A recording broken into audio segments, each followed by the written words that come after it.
Yes guys, welcome back to another video. Welcome back to Only Chelsea Football News video. Things we learned from Crystal Palace 1, Chelsea 1, and everything is going to be discussed in this video. So before we dive into the video, please support this channel by liking this video, subscribing to the channel, and also turn on that notification bell so you won't miss out on our next video. So let's dive into the video. Chelsea's struggle continues. We have a 2 loss in a row now, another draw follows. Chelsea failed to record a win in our last 4 games in Premier League. Now Chelsea is sitting currently in the 4th position, Nottingham Forest are the 3rd, Arsenal are 2nd, and Liverpool in the 1st position. Now there are a lot of things we have to talk about in this match, especially Chelsea needs to fix the defense.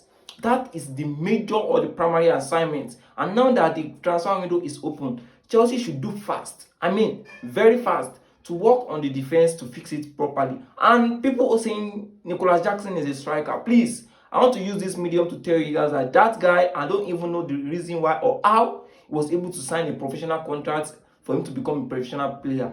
He's not worthy to be someone, to be a Chelsea player. He's not a striker. Don't let me lie to you. He's just a normal male player, maybe in the midfield, the winger, even everywhere. The guy was just so poor. Imagine Nicolas Jackson failed to record any shot on targets today.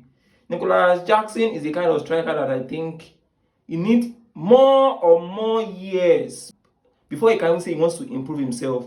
I have been watching this guy closely and I do say it. Chelsea need a better striker. Someone like Nicolas Jackson. People say he's improving, but he's not up to expectation or not up to what Chelsea really need at this moment.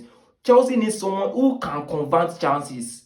Look at in today's game, we lack any shot on target. If not for Kopama, who was able to get the single goal Chelsea was able to get today, what else should have been the outcome of this game?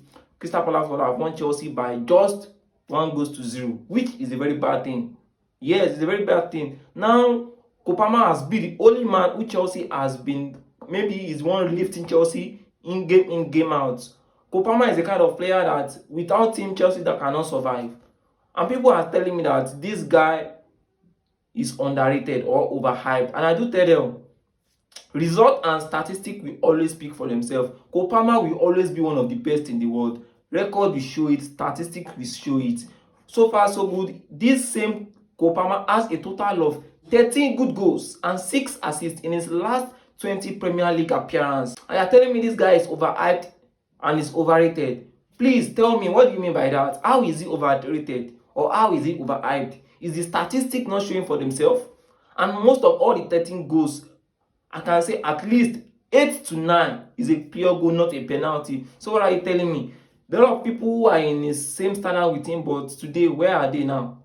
Kopama is just like a consistent player, which Chelsea really enjoy his time in Chelsea. We really enjoy his moments. But if you are to talk about this game against Crystal Palace, I think the reason or the major reason why Enzo Maresca keeps saying Chelsea is not the time to connect that, I've seen the reason today. And the major reason is because Chelsea still need to fix some things. And majorly, the number one primary assignment is that defense. Our defense is a bit, it's not even a bit, it's a lot shaky. Kowil, Disasi, Badashile, Kukurela, Vega, a lot of people have been tried in the defense line, but none of them was able to provide the kind of result that people wanted. We now imagine if to say Thiago Silva is still in Chelsea or someone like Antonio Riga is still in Chelsea, how solid will Chelsea be? The left back and the right back is okay. But you see the pairing of the centre back is the only issue I think Chelsea have. Kowil and Fofana, I think this is the best partnership Chelsea have so far this season. Since Fofana has gone on injury, Chelsea has failed to win any game after that. We have used Tosin Adarabioyo. He's showing like he's a better defender. Yes, we see as a better defender. But Chelsea keep conceding cheap goals. If Chelsea is in the title race, we should not concede cheap goals the way we did in our last recent 4 games, which is not even amazing at all. It's not something to write home about. And people are keep saying Enzo Maresca knows what he's doing. But the reason why they keep asking him, is Chelsea in a title race or Chelsea in a title? You always say this. Chelsea is not in a title race and we are not a title contender. So Chelsea is not under development. We are fixing our team. Now the attack is okay, but we fail to score many goals, which I don't know. And I think Enzo Maresca should please figure it out. What exactly is wrong with our Chelsea attack? They are not scoring more goals like before. The midfield is okay, but the defense is the major problem. Chelsea needs to fix the defense. And I think the reason why Chelsea lack scoring goals, like the reason why I think Chelsea lack scoring goals, because we don't have a better striker. That is just the true fact. So if Kopama is not in Chelsea game, Chelsea cannot win the match.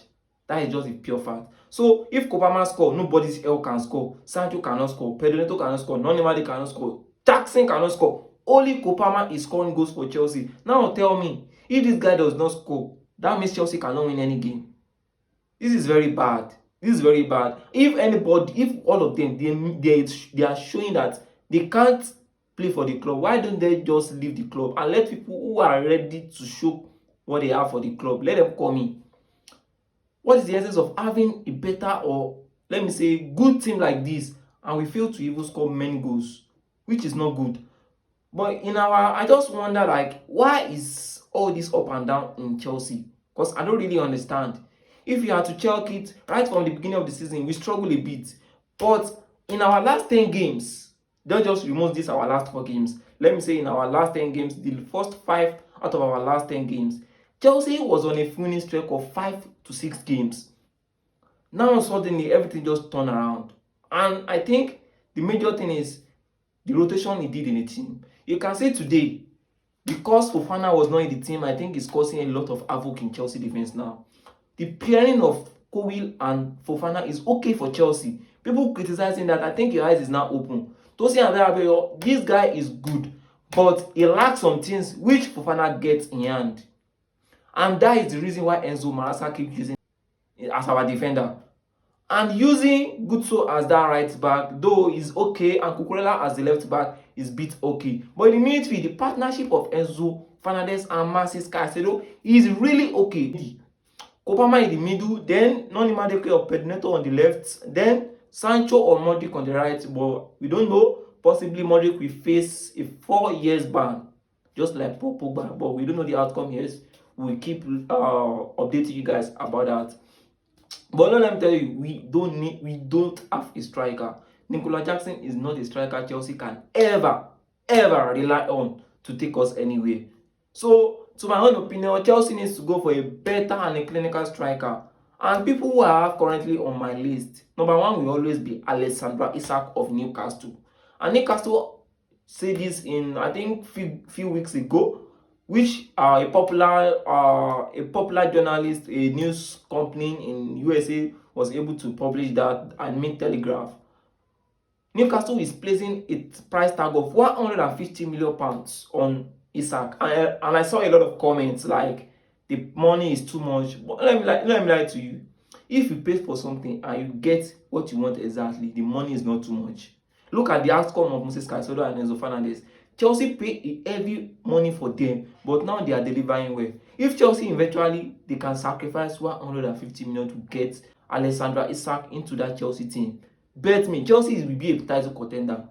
Because the chances that Nicolas Jackson see today, the kind of chances that guy see today, as a normal striker, at least you should have 1 goal. At least 1 goal. And that guy failed to score. I think he has been on like 6 games now. No, I don't think it's up to 6. Around 4. He has not scored a single goal. And we want to rely on him as our striker. No, we can't rely on him. Second person will just be always Victor Osimhen. And Victor Osimhen has taken his moment to say this. He told Napoli, because he's still unknown in Galatasaray. So he made it clear to Napoli that he is not planning to make any move from Galatasaray in this January transfer window. So he's going to stay with Galatasaray till the end of the season. So possibly in the summer transfer window, he might decide what exactly he wants to do. Chelsea should not just do themselves. That is my major concern.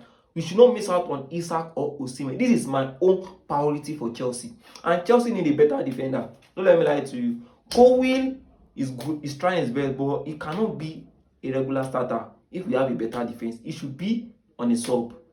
And that is the best defender Chelsea is having currently. And he has been there for Chelsea so far so good this season. But for me, a lot of things needs to be fixed. Majorly, number 1, our defense. 2, the striking position. We need to fix this place. And Roberto Sanchez was a bit solid today, but I think this guy needs to improve more. Yeah, he needs to improve more. So, with the outcome of the game, Chelsea was able to get another draw. which is not something we expected. Now, if Nottingham Forest win, they'll be leading Chelsea with a good 4 points. I mean, Nottingham Forest leading Chelsea with a good 4 points. This is not something good. It's very bad for Chelsea. We are dropping points a lot, which is not good. So I want you guys to share your opinion. What do you think about the outcome, and what do you think is the major reason why Chelsea is struggling currently, and what do you think might be the solution? I want you to share your opinion right in the comment section. And if you watch my video up to this extent, I would like to beg you to support this channel by liking this video, subscribe to this channel, and also turn on the notification bell so you don't miss out on our next video.